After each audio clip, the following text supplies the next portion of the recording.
It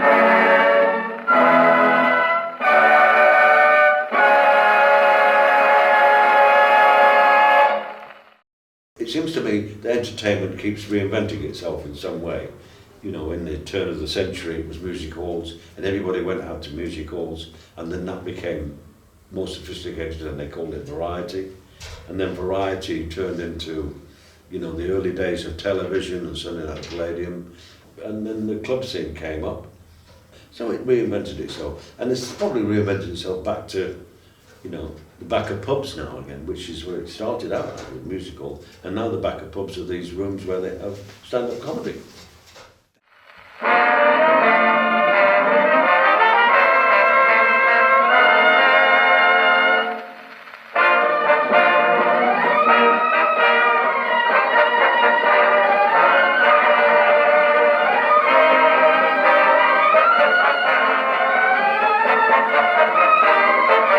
The most bizarre act I ever worked with was an act called Professor Sparks Washing the Electric Baby. But I was only about 13, 14, and I was one of his stooges at the Salford Hippodrome.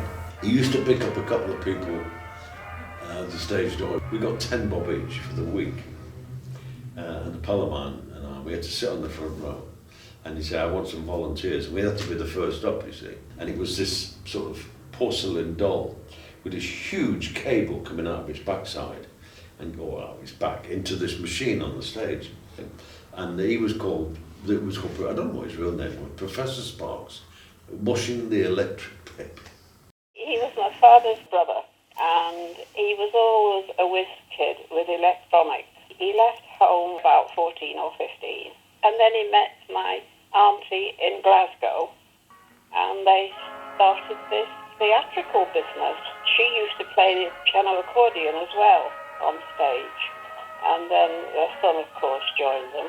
And the Electric Baby act was an act where George, my cousin, would go on stage and wash this baby and not get an electric shock, and then as people out of the audience, they would go and watch it, and I'm afraid they got a bit of a shock sometimes.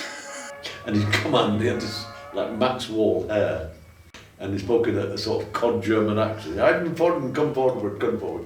Now I'm going to make electric work. And he put a bulb in his mouth and it was light up. But apparently, I was telling this story at a magician's conference in Liverpool, and the fellow said, I've got one of the electric babies. Apparently he found it in Ken Dodd's garage. Uncle George, he used to be a friend of Ken Dodd, you know. He did buy a lot of Professor Sparks stuff. What his real name was, Professor Sparks, Washing the Electric Baby. He was my father's stepbrother, actually, not brother. And he was always a whiz kid with electronics. Well, that was Professor Sparks, of course. That's a photograph of George and the baby, you know, being washed by the baby, lots of lather everywhere.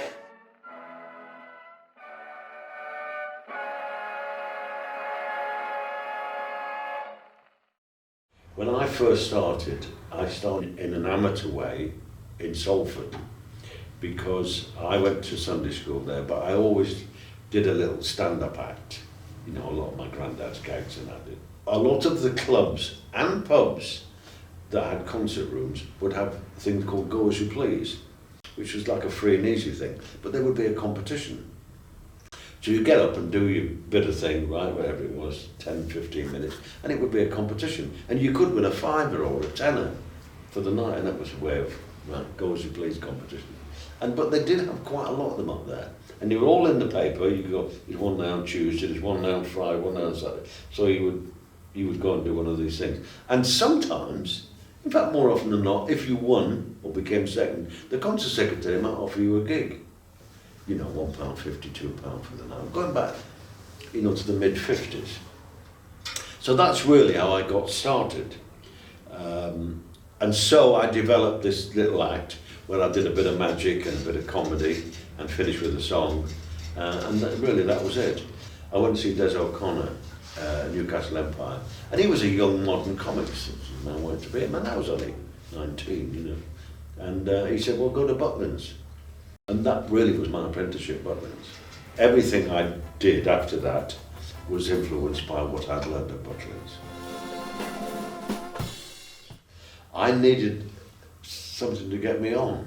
So I would go on as if I was doing sleight of hand magic, and I did a bit, and then I would drop a ball and then do a gag, you know, and that got me on, rather than coming up with a song or whatever, doing that first gag and dying, because it's always that barrier you think there is, and there isn't a barrier. You just think there is. It's a psychological thing.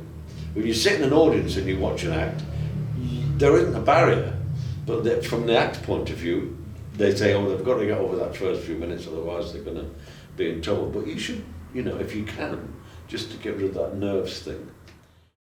Well, the clubs I mainly remember working, of course, were, you know, from top down, was it Batley, Wakefield, Chesterfield, particularly in the northeast.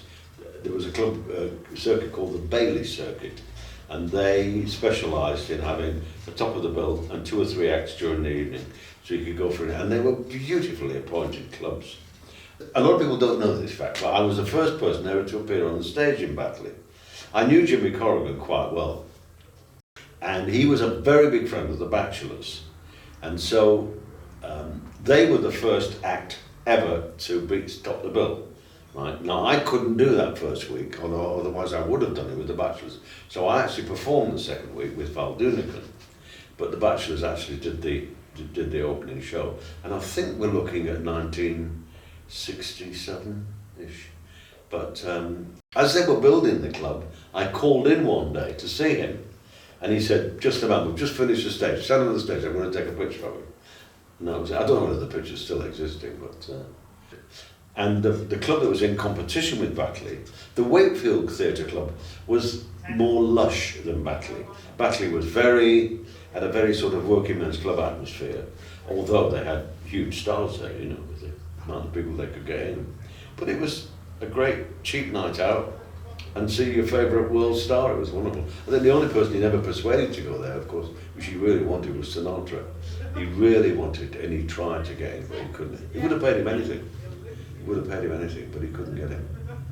And quite a lot of the clubs, they have formed a society, an amalgamation of all the clubs, so they could check the fees. Right, and unfortunately, it was Jimmy Corrigan who broke the rules at Batley, because he wanted, you know, to pay more to get the best, so he broke the rules, and he really wouldn't be a member of the association. But I remember I bumped into a guy, oddly enough, in the Caribbean, who used to own a club called the Castaways Club in Birmingham. John Reeve, his name was, and he formed this association. And he gave me a full list of everybody's names and acts and what they used to earn, etc. When I was in the Caribbean. He said, "You'd be interested in this." My name featured. He said, "You were one of the highest paid." But there were little clubs as well. I mean, little, very nice clubs. There was a lovely club in Nottingham called the Parrot Club, just down by the station there. That was owned by the Aitken brothers, and they had a very, very nice little cabaret club, and they had a little show on with 4 or 5 dancers, and the main girl singer, dancer, sort of soubrette as they used to call them, and then they'd have a top of the bill. And for some unknown reason, they became very big fans of mine. Don't ask me why, but they did. They seemed to like what I did, and in fact they called a horse Parrot Face after me. And they would ring me often with a tip that very rarely came off.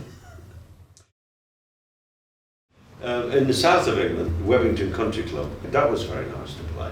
And you'd be doing a week there, and like on the Wednesday they'd have Roy Orbison, so you just go on early, and then, you know, it was always packed. A lot of yokels and farmers in, you know, but there was a great audience. I worked that a lot, actually. And they had rooms there, you could stay there. So it was nice. And it was right in the heart of the countryside, just below Bristol there. That was nice to play. And then there wasn't many really in the southwest of England. Bernard Manning brother had a club down in Newquay. And it was one of the first clubs I worked after I'd done Opportunity Knocks in '64. A guy saw me on it and booked me for the American bases, and I died on my arse so greatly that they couldn't use me. God, I died. They just didn't get me at all. So I just did one show and they never used me again. They paid me, and I stayed for 2 weeks. So So I wandered lonely as a crowd, around Paris on my own. What a dreadful time. The clubs were a really great night out. I think they were anyway. Particularly the nice ones. Some of the big ones in Manchester, like the Northern Sporting Club and the Southern Sporting Club and the College Club.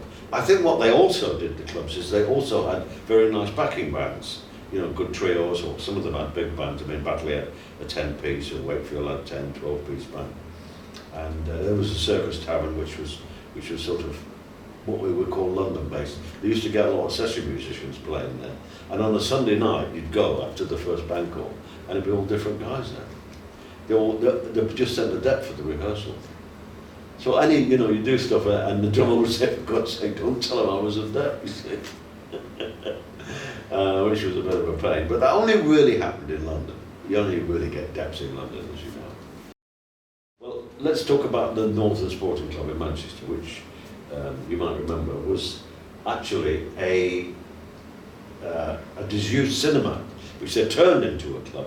An old big Odeon, I think it was, on Bury New Road. My God, it was huge. 2,000 people getting there. Absolutely unbelievable. Of course, the object of the exercise was to get people to gamble.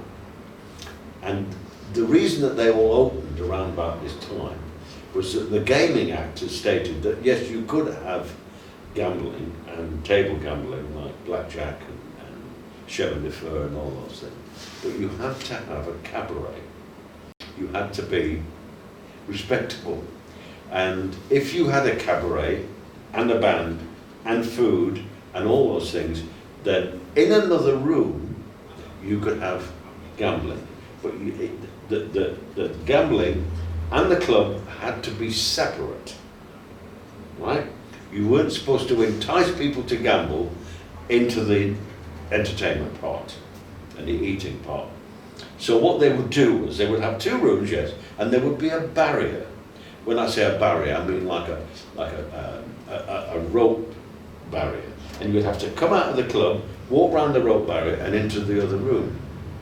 Right? So you were specifically going in to gamble and you weren't being enticed. That was the angle. They all got round it, you know. I remember once I worked at a club and it was called Uncle Tom's Cabin, don't ask me why. And as I walked in, you had to go in through the front of the house and sort of sneak in somehow. And there was somebody on, obviously performing, and I was trying to look over there to see who it was. And it was a girl who worked in the bar, and she was doing my act that she'd seen me do all week. And they all stood round. I mean, she wasn't doing it very well, obviously, but they all thought it was marvellous because she was doing an impression of me. And actually doing my act that she'd been watching, the whole bit, the hat and everything. And when I got pick up, I said, why did you allow her to go on?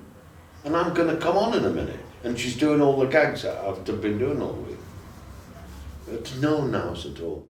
Some of them were actual nightclubs, so that you wouldn't go in till late at night. And a cabaret club, they would say they would open at 8. Like Talk of the Town, they call those, theatre restaurants. But they didn't have gambling. We now present the rage of the Golden Garter, Shep's Banjo Boy! It was very nice though. I like the Golden Garter. Well, the usual length you were asked to do, usually in the contract, it would say 45 minutes. Some of them said an hour. And I never used to like to commit to an hour. I will probably do slightly longer, but I don't want to commit to it because if it's not going that well, I may only just do 50 minutes. And so that was, for me, I always, when you walk on stage, to talk for an hour is a long time. But I used to sing a bit and do gags, quite a bit of singing actually, to try and, get the hour out of me. But as I say, if they were a good audience, I could do longer than an hour. I used to go to the Talk of the Town quite a lot with Matt Monro. Matt Monro was a dear chum. If I was working in London, I'd finish up in his dressing room with the Talk.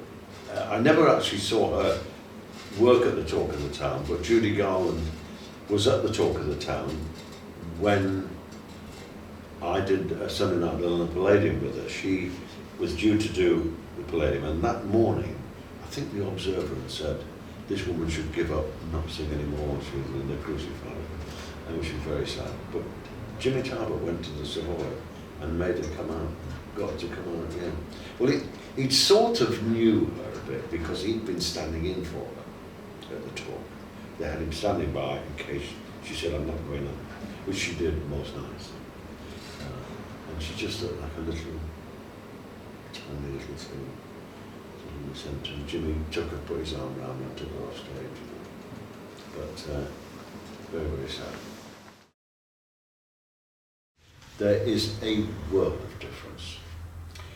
A theatre is the epitome for a performer, I feel, because A, they've come in to see a show, and there are no other distractions.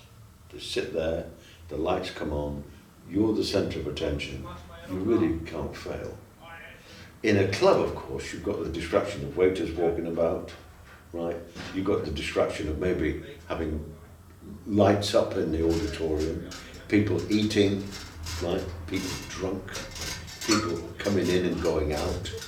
All those other distractions that one gets in the club because they're sitting on tables as opposed to sitting in the seat watching you. In a lot of ways, it's a lot harder to work a club than it is to work a theatre. And you don't need to do as long in a theatre, right? Because you've got their entire attention. They're not thinking about getting up. They know there's going to be an interval. They're not thinking about getting up and going to the toilet. It's a slightly different technique. It's like filming or television or all forms of show business. You have to adapt your performance to what you're doing. You can't talk like I'm talking now on a film, right? Because I'm talking too loud. I'm projecting. If I was in a film and we were having this conversation, I would be talking this quietly. I would be, because otherwise it's too big. You mustn't blink on a film. No, it's true. So everything is brought down. In actual fact, you don't have to do very much. You just have to. I sat in a theatre not long ago, a few weeks ago, and I was watching from the back, and the act on stage was not communicating from halfway back. They weren't taking them in. You actually have to take those people in, wherever they are, and look up, because there's people in the circle. Otherwise, they are not part of the performance. Why should the front people only be communicating, or you only communicate with the front people, right? But because, yes, you're a bit nearer to them, but you should actually stand up and make them be part of your performance. And look up at them, and take them in. You are in charge when you're on stage. You're the boss, you're in charge. And what you have to do is, when you've made that contact with the audience, to keep it. And to keep it in such a way that you are interesting throughout, so you don't lose that contact with the audience. The audience are not hostile. Well, they're not hostile at the beginning, because they want you to entertain them. And what you have to do is to show the confidence that you are good enough to entertain them, so that they will have confidence to relax with you, to be part of you. But along with that, I think you have to also have the dignity and the nous not to abuse the privilege that you've been given. Whatever you do on stage should only be whatever you do. In other words, don't do things that have nothing to do with the act, like keep drinking water or walk about or do all that stuff if it's not in the act. In other words, if it's unnecessary to your performance, don't do it. Right? And if you do something that is not part of the act, make it part of the act. Right? If you have to keep drinking water on stage, don't have it on the floor so you've got to keep bending over. Have it on a little table and make a gag of it. Either get a bottle and you can't get the top off, or so. Do something. Make it part of what you do, so that you don't lose them. Stay on the stage. Always have height if you can get it. Stay where the light is. Find the light. Make them watch you.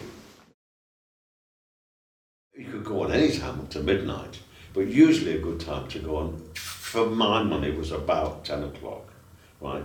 that was round about the middle of the evening. They'd have eaten, they've had a few drinks, and then the top of the bill goes on, 10:30, and that was about right, you could come on. When we used to do Butlin late nighters, Butlins decided that they were going to do a late night show, which they asked people to pay extra for, and you would go on at midnight. And that sometimes could be a bit of a struggle, right? Because they, after had a day in the sun and 3 meals and seen the theatre show, and then they come out to the cabaret, and they used to have these cabaret shows late at night.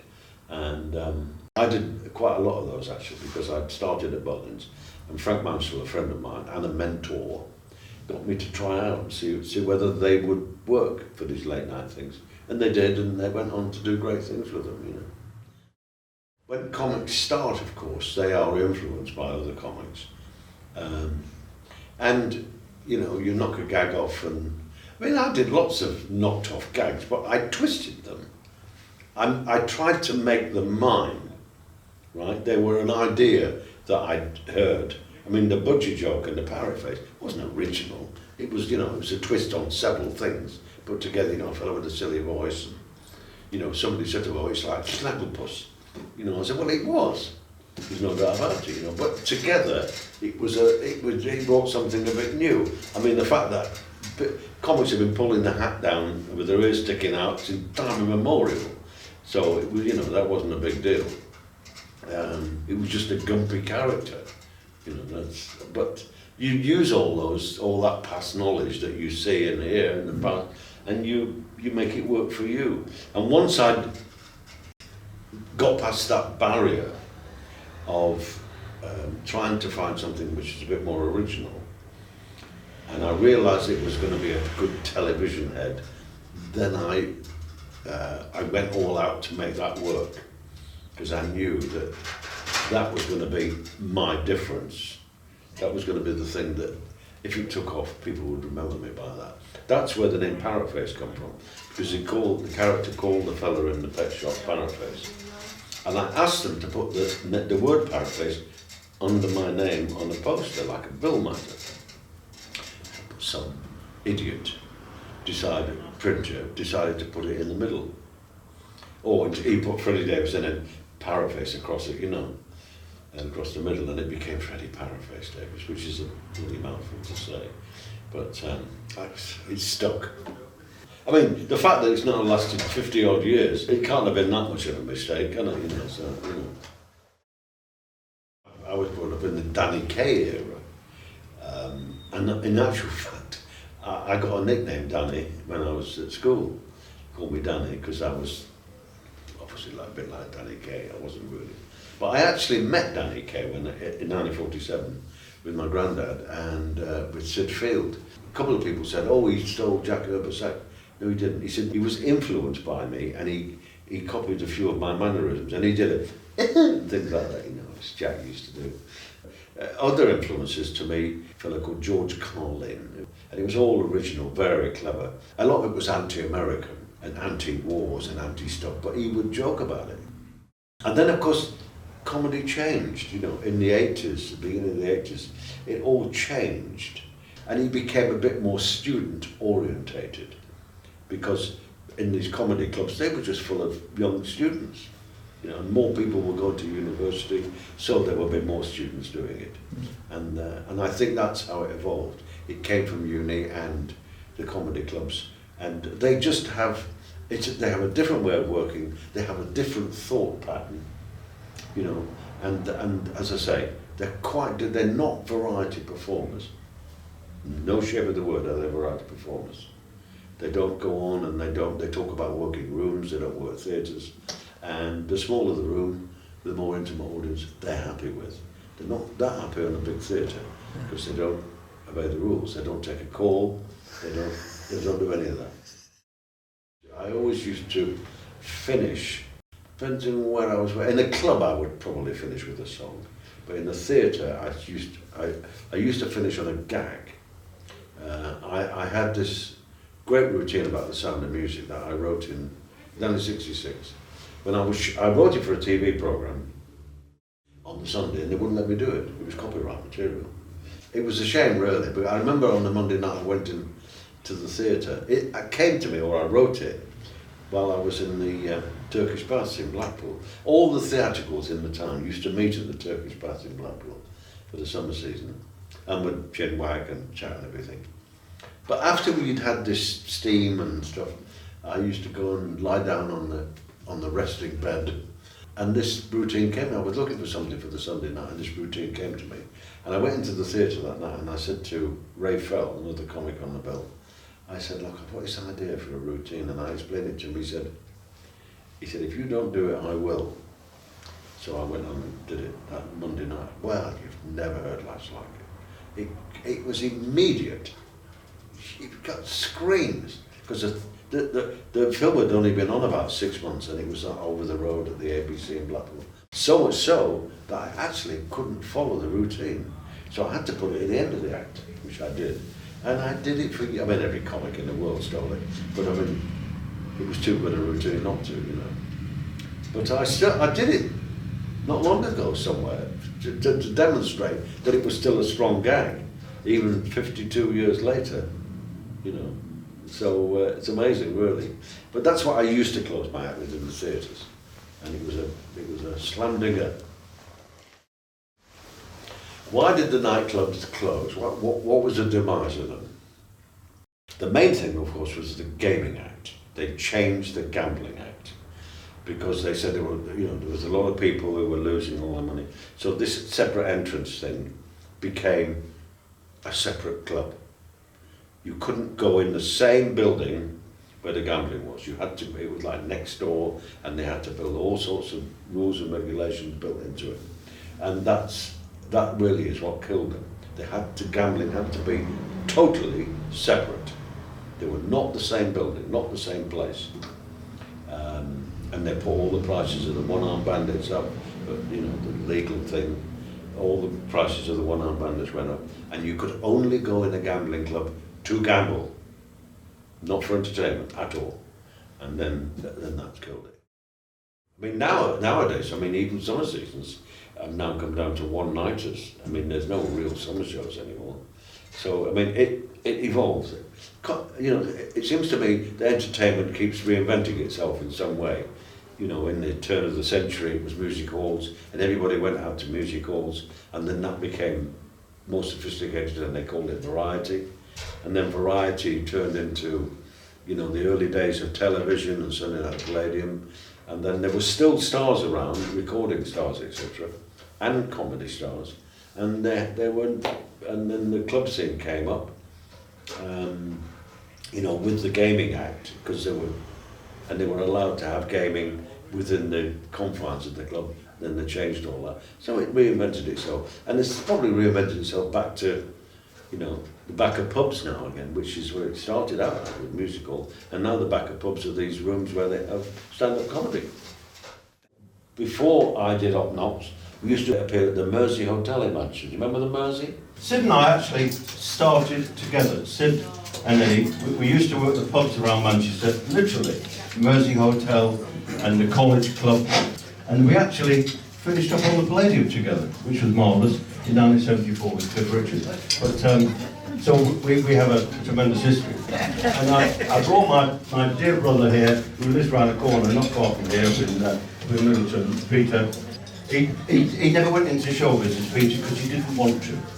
His dad said, do you want to be in show business? He said, no. He said, what do you want to do? He said, I want to be a soldier. So we picked him up and dipped him in his egg.